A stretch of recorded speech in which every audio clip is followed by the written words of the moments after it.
Guys, ngayong araw papunta kami doon sa may Pearl of the Ocean, kung saan yun ay matatagpuan doon sa may Delmar, Mabini, Bohol. So ito guys, nakasakay na tayo sa aming Ducati. Ito, madadaanan natin ang mga barangay dito sa amin. Ito, malapit na tayo sa San Roque, Barangay San Roque, Cabulao, Mabini, Bohol. Ito guys, ito yung mga lagi kong dinadaanan nung kapanahonan kung nag-aaral ako ng high school. At kahit nasa elementary, dito po ang lagi naming daanan ng aking mga kaklase. Bilis nun harurot yung isang motor. Ito na guys, andito na tayo sa Cabulao, Barangay San Roque, Mabini, Bohol. Bahay ni Boss Perle, Caballero. Ayan, papaliko tayo, kakanan tayo guys. Yun, mga eskwelahan doon sa high school. Ito yung Cabulao. Ayan, papunta tayo doon sa ito, dadaan muna tayo sa Tabunok guys. Ito sa tulay na to, Tabunok yan.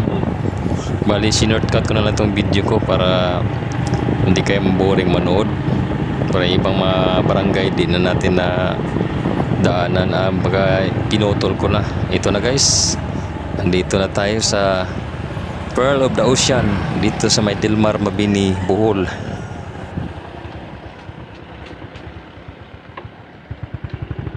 Guys, dito na kami sa Pearl of the Ocean, tinatawag dito sa Delmar, Mabini, Bohol. Pearl of the Ocean. Ayan, kung mga kauban, tara. Ito na nga guys, inumpisa na naming akyatin ang taas ng hagdanan na to, pero kakayanin, alang-alang sa adventure natin guys. At ito mga kasama ko, mga cowboy din yan. Tarang umakyat dito sa pinakatuktok ng Pearl of the Ocean. Ayan, may mga kubo-kubo pa sila dyan guys, parang pahingahan, stasyon baga. Diyan ka magpapahinga habang hinihingal ka, standby ka muna dyan. Lalong lalo na doon sa mga may sakit na high blood, mga hikain.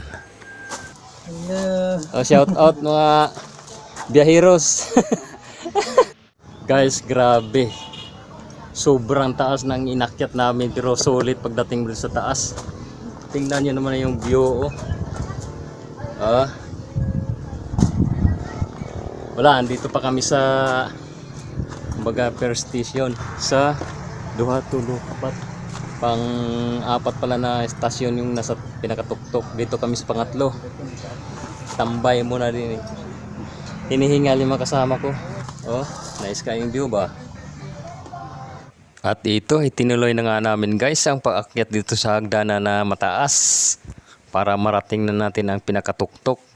Ayan, nakita ko na yung bubong ng kanilang building dyan sa pinakataas ng burol na ito, na siya ring pinaglalagyan yata ng kanilang mga paninda para sa kanilang mga customers na kakain, iinom, mag-i-snacks dyan. At ayan na nga, bumungad na sa atin ang pinakamagandang view sa paligid.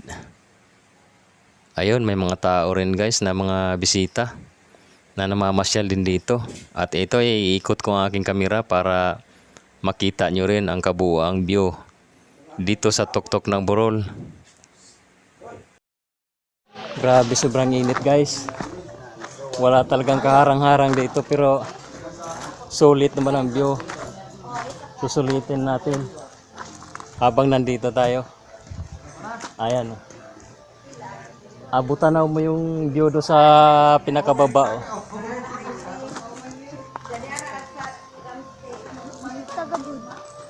Ay, mga kasama ko parang nagtinitin siya. Bilad na bilad sa araw guys, pero no worry kasi may payong tayo panlaban sa init. Pag pumunta ka rito, kasama na to sa ticket do sa baba, may payong. Yan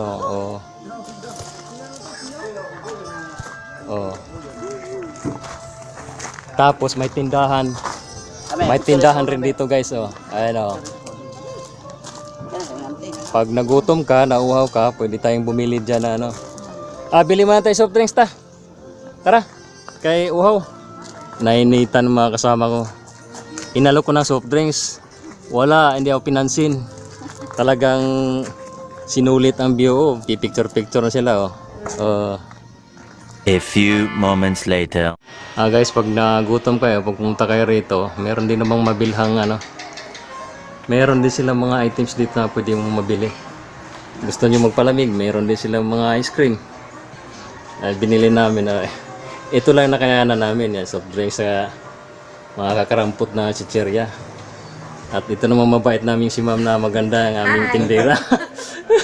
At meron ding mga customer din, mabait din na mga visitors, mga turista guys. Maraming salamat. Pwede kayong mag-inom din, maraming alak din. May mga imported pa, mga red wine. May Carlo Rossi, Maria Clara, ang dami. Guys, ito na ang pwesto namin dito. Sa sobrang init ng lakad namin mula sa baba. Ito, magpapalamig muna kami.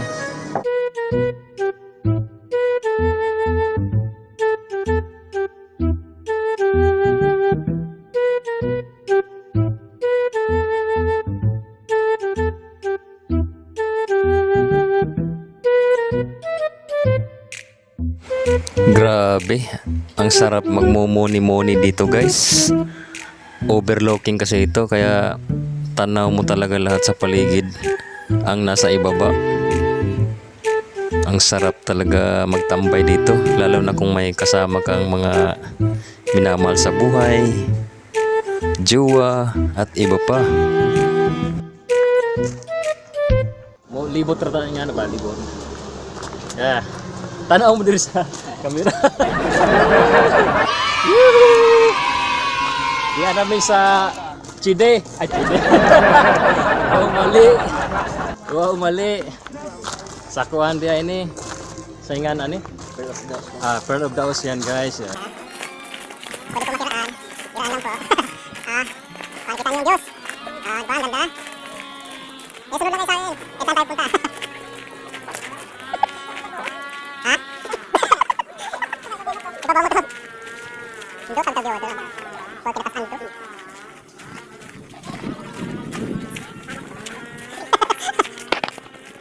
Hangat.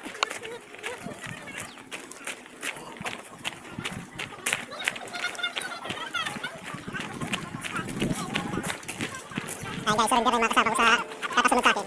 Masasabi mo maganda ba rito? Maganda. Maganda. Thumbs up sa view rito. Satisfied ba? Okay. Sobrang ganda. Doy, anong masasabi mo sa nakita mong view rito? Okay, solid. Kahit mainit. Kahit mainit? Wala nang init may ulan na.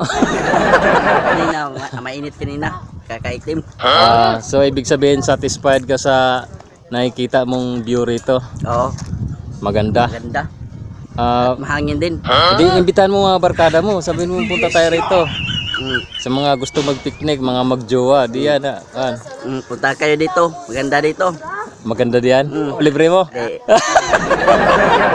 Hindi, walang pera.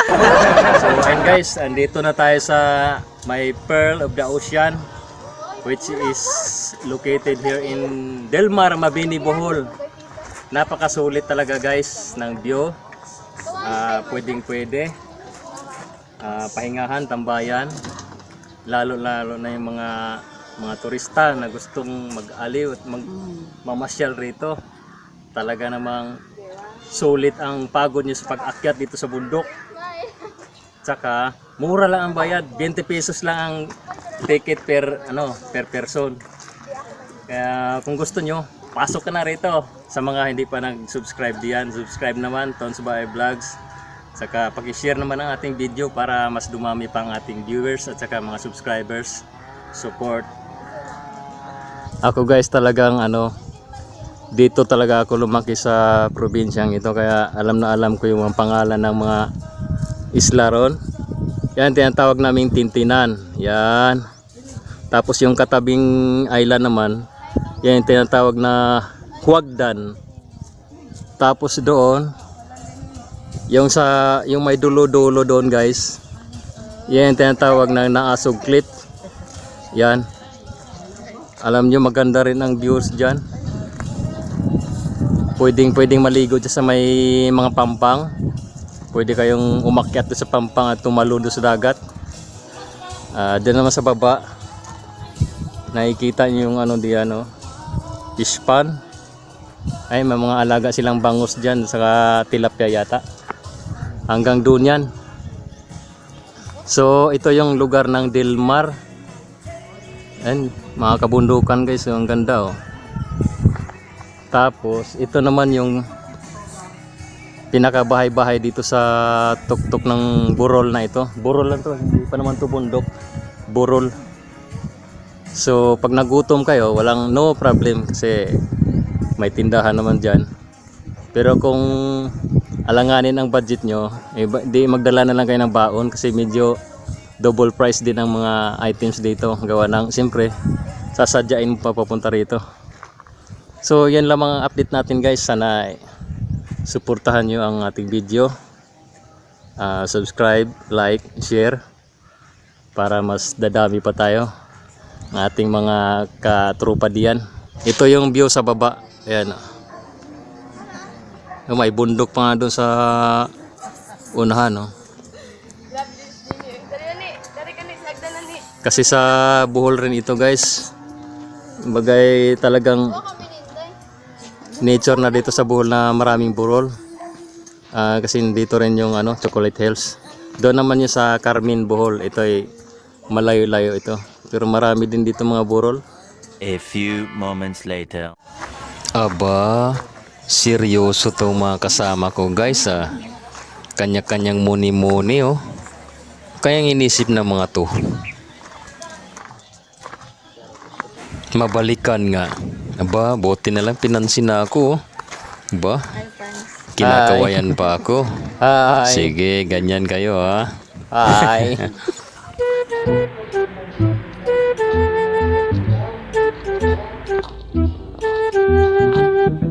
Hi, ako pala si Jeremy.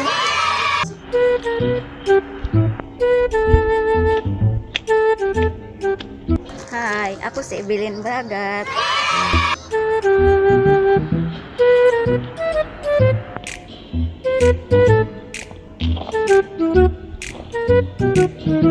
Hi, ako pala si Abun Pagaran.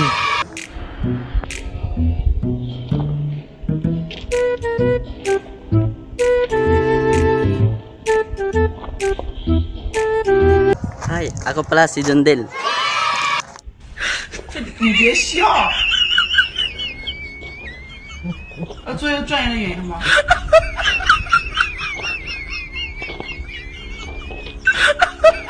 Ako pala si Tony Boy. Iki-Itons Bahay Vlogs. Ang hirap pala umakyat dito. Ang taas-taas ng bundok. Pero sulit naman kasi ang ganda ng view. Sana manood kayo. A few moments later. Kaway.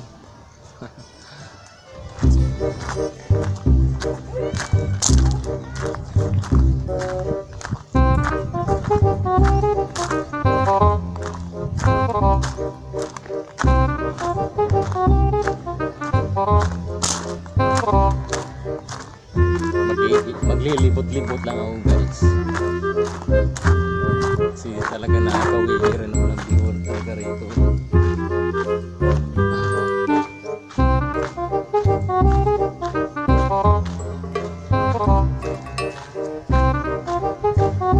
Yo, kita niyo yung view. So nice, diba?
Okay, abot na tayo sa finishing line.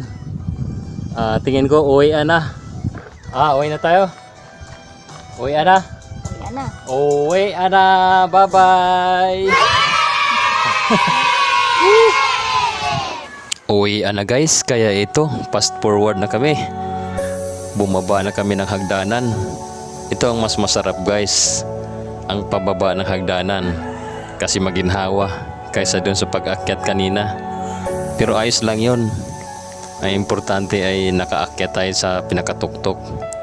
Bale, exercise na din para lumakas ang mga kalamnan ng katuhod-tuhuran. May mga kasukasuan dyan na natutulog lamang mga ugat. Kaya ito, pababa na kami ng pababa. Medyo may kataasan din. Iwan ko kung ilang baitang ang hagdan na ito. Talagang napakarami din, mataas din eh. Pero talagang nag-i-enjoy ako dito guys.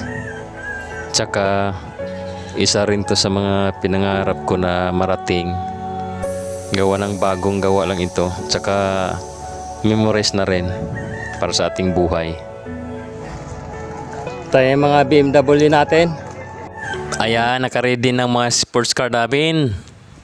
Ready ng Ducati. Ating mga big bike. Doon o.